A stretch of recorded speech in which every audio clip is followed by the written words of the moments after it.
Hello everyone, সবাইকে স্বাগতম। আজকে আমরা এক্সপ্লেন করতে যাচ্ছি টুকুইগুলোর এপিসোড নাম্বার 6। আর যারা এখন আগের এপিসোডগুলো দেখোনি তারা আগে সেগুলো দেখে নিতে পারো। আগের সব এপিসোডের লিংক তোমরা ডেসক্রিপশনে পেয়ে যাবে। এরপর এপিসোড 6 এর শুরুতেই তুকাকে দেখানো হয় আর তার কাকুগান অ্যাক্টিভ করে দেয়।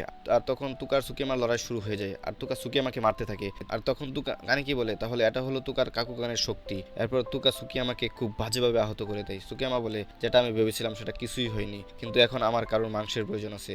আর সেই জন্য সে কিমির কাছে যাচ্ছিল, কিন্তু তার যাওয়ার আগেই নিশিকি তার টাই ধরে নেয়। আর সেই সুযোগে তুকা সুকিয়ামার একটা হাত কেটে দেয়। সুকিয়ামা পাগলের মতো হাসতে থাকে আর কানেকির দিকে যেতে থাকে আর বলে, আমি জানি এটা ঠিক হতে অনেক সময় লাগবে, কিন্তু কানেকি আমাকে শুধুমাত্র একটা কামড় দিতে দাও তোমার। কিন্তু সে কানেকির কাছে যাওয়ার আগেই নিচে মাটিতে পড়ে যায়। এরপর আমাদের নিশিকিকে দেখানো হয় আর সে কিমিকে বলে আবার সব ঠিক হয়ে যাবে। আর তখন সেখানে তুকা আসে আর সে নিশিকিকে বলে, সরে যাও, এ তোমার আর কানেকির ব্যাপারে সমস্ত কিছু জানে, তাই না? তাহলে এ আমাদের জন্য বিপদ হতে পারে, আর আমি এই মেয়েটাকে এমনি এমনি ছেড়ে দেবো না। কানেকি বলে, ওর জায়গায় যদি ইউরুকো থাকতো তাহলেও তুমি এরকম ভাবে তাকে মারতে পারতে? তোকে চিৎকার করে বলে, চুপ করো, আমি আর কিছু শুনতে চাই না, আমি শুধু এই সব থেকে বের হতে চাই। আর তখন সে তার উপর অ্যাটাক করে দেয়, কিন্তু নিশিকি তার সব হামলা নিজের উপর নিয়ে নেয়। আর তখন কিমির সেই চোখ বাঁধা কাপড়টা খুলে যায়। কিমি তুকাকে দেখে বলে, সুন্দর। আর তখন তুকা সঙ্গে সঙ্গে সেখান থেকে চলে যায়। এরপর আমাদের তুকাকে দেখানো হয় যে ছাদের উপর বসেছিল এবং তুকা ভাবতে থাকে, সুন্দর, কিন্তু কি করি। এরপর সিন চেঞ্জ হয়ে আমাদের এন্টিগো ক্যাফের সব দেখানো হয়, যেখানে হিদুশি কানিকের সাথে দেখা করতে এসেছিল।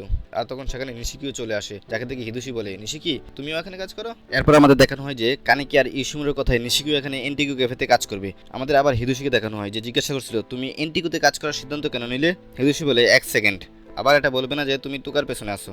নিশিকি বলে, না, আমার তার উপর কোনো ইন্টারেস্টই নেই। এরপর আমাদের তুকাকে দেখানো হয় আর সে চার্চে ঘটে যাওয়া ঘটনার পর থেকে কাজেই আসে না। এরপর আমাদের হিনামিকে দেখানো হয় আর সে রিকুকে বলে, আমি আমার বাবার কাছে যেতে চাই।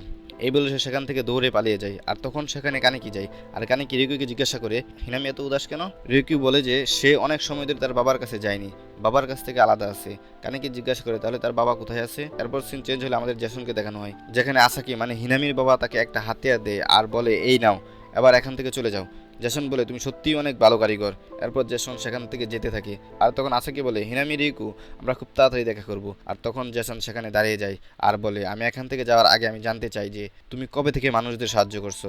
আর তখন জেসন তার উপর হামলা করে দেয়। এরপর সিন চেঞ্জ হলে আমাদের আবার রিউকু আর কানেকিকে দেখানো হয়। রিউকু বলে, হিনামির বাবা 13 ওয়ার্ডে কিছু ভুল কাজ করার জন্য ধরা পড়েছিল, কিন্তু যবে থেকে হিনামি জন্মেছে তবে থেকে সে সমস্ত বাজে কাজ ছেড়ে দিয়েছে। এরপর চেঞ্জ হলে আবার আমাদের জেসনকে দেখানো হয় আর আমাদের সেখানে মেডু আর আমানকেও দেখানো হয়, যেখানে আমান বলে, অ্যাসরেটের 13 ওয়ার্ডের জেসনও এখানে আছে। এরপর হঠাৎ করে তাদের মধ্যে লড়াই শুরু হয়ে যায়। আর তখন জেসন বলে, তোমরা দুজন খুব ভালো করেছো, কিন্তু আমি শুধু তোমাদের সাথে 2 মিনিটই খেলতে পারবো। আর তখন মেডু আর জেসনের মধ্যে ফাইট শুরু হয়। আর তখন জেসন তার কাকুগানের সাহায্যে মেডুর হাতিয়ারটা ভেঙে দেয়। আর তখন জেসন বলে, তোমাদের দুজনের 2 মিনিট শেষ হয়ে গেছে। এই বলে সে ওখান থেকে চলে যায়। এরপর মেডু আমান আসাকির কাছে যায়। মেডু বলে, এ আমাদের কোনো কাজে আসবে না। আর সেই সময় আসাকি তার কাকুগান বের করে মেডুকে মারার জন্য এগিয়ে যায়, কিন্তু মেডু বলে, চলো অনেক হয়েছে। আর এই বলে সে আসাকিকে মেরে দেয়। এরপর সিন চেঞ্জ হলে আমাদের কানিকিকে দেখানো হয় যে তুকার ঘরের বাইরে দাঁড়িয়েছিল। আর তখন তুকা দরজার সামনে আসে এবং কানিকিকে জিজ্ঞাসা করে যে কী চাই তোমার। কানিকি বলে, আমাকে ক্ষমা করবে, আমার ওইভাবে ইউরোকুর ব্যাপারে বলাটা উচিত ছিল না। এরপর কানিকি সেখান থেকে যেতে থাকে আর সে বলে, মানুষ আর গুল এক হতে পারে, আর আমি জানি যে তুকাও এটাই ভাবে। এরপর সিন চেঞ্জ হলে আমরা দেখতে পাই যে কানিকি হিনামিকে পড়াতে থাকে। আর তখন সেখানে রিউকু চলে আসে। রিউকু হিনামিকে দেখার জন্য ধন্যবাদ জানায় কানিকিকে।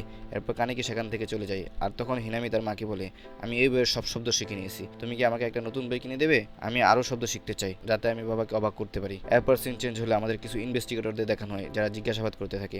এরপর আমাদের সেখানে রিউকু আর হিনামিকেও দেখানো হয় আর তারা বুকস্টোর থেকে বাইরে বেরিয়ে আসে। হিনামি বলে, বৃষ্টি পড়ছে। রিউকু বলে, দেখলে, আমি বলেছিলাম না যে আজকে বৃষ্টি পড়বে? তোমার মা সব জানে। এরপর তারা কথা বলতে বলতে সেখান থেকে যেতে থাকে এবং রিউকু সেই ইনভেস্টিগেটরদের দেখে সেখান থেকে চলে যায় এবং সেই হিনামিকেও নিয়ে সেখান থেকে চলে যেতে থাকে। তখন হিনামি এক জায়গায় দাঁড়িয়ে কিছু শুকতে থাকে আর বলে, এটা বাবার গন্ধ, তার মানে বাবা আশেপাশেই কোথাও আছে। এরপর হিনামি সেই গন্ধটার ভেতরে দৌড়াতে থাকে এবং দৌড়াতে দৌড়াতে একটা গলিতে চলে আসে, সেখানে মেডু আর আমান আমান ছিল। আর তখন মেডু রিউকুকে দেখে আর বলে, আজকে তো সত্যিই কপালটা অনেক ভালো। এই বলেই মেডু রিউকুকের উপর আক্রমণ করে দেয়। আর তখন রিউকু তার কাকুগান দিয়ে হিনামি আর নিজেকে কভার করে নেয় আর হিনামিকে বলে, এখান থেকে পালিয়ে যাও। হিনামি বলে, আমি তোমাকে ছেড়ে যেতে পারবো না। আর তখন রিউকু বলে, আমি তোমাকে প্রমিস করছি আমি খুব তাড়াতাড়ি তোমার কাছে চলে আসবো। এরপর রিউকু হিনামির পালানোর জন্য জায়গা বের করে দেয়। আর তখন হিনামি কানেকি আর তুকার নাম বলে সেখান থেকে পালাতে থাকে আর এখানেই পর্ব শেষ হয়ে যায়। তো বন্ধুরা, তোমাদের এই ভিডিওটা কেমন লাগলো কমেন্ট করে অবশ্যই জানাবে। আর পরের এপিসোডগুলো মিস না করার জন্য আমাদের চ্যানেলে সাবস্ক্রাইব করে বেল আইকন অবশ্যই ক্লিক করে রাখবে। তো সবাইকে ধন্যবাদ।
তুমি যেন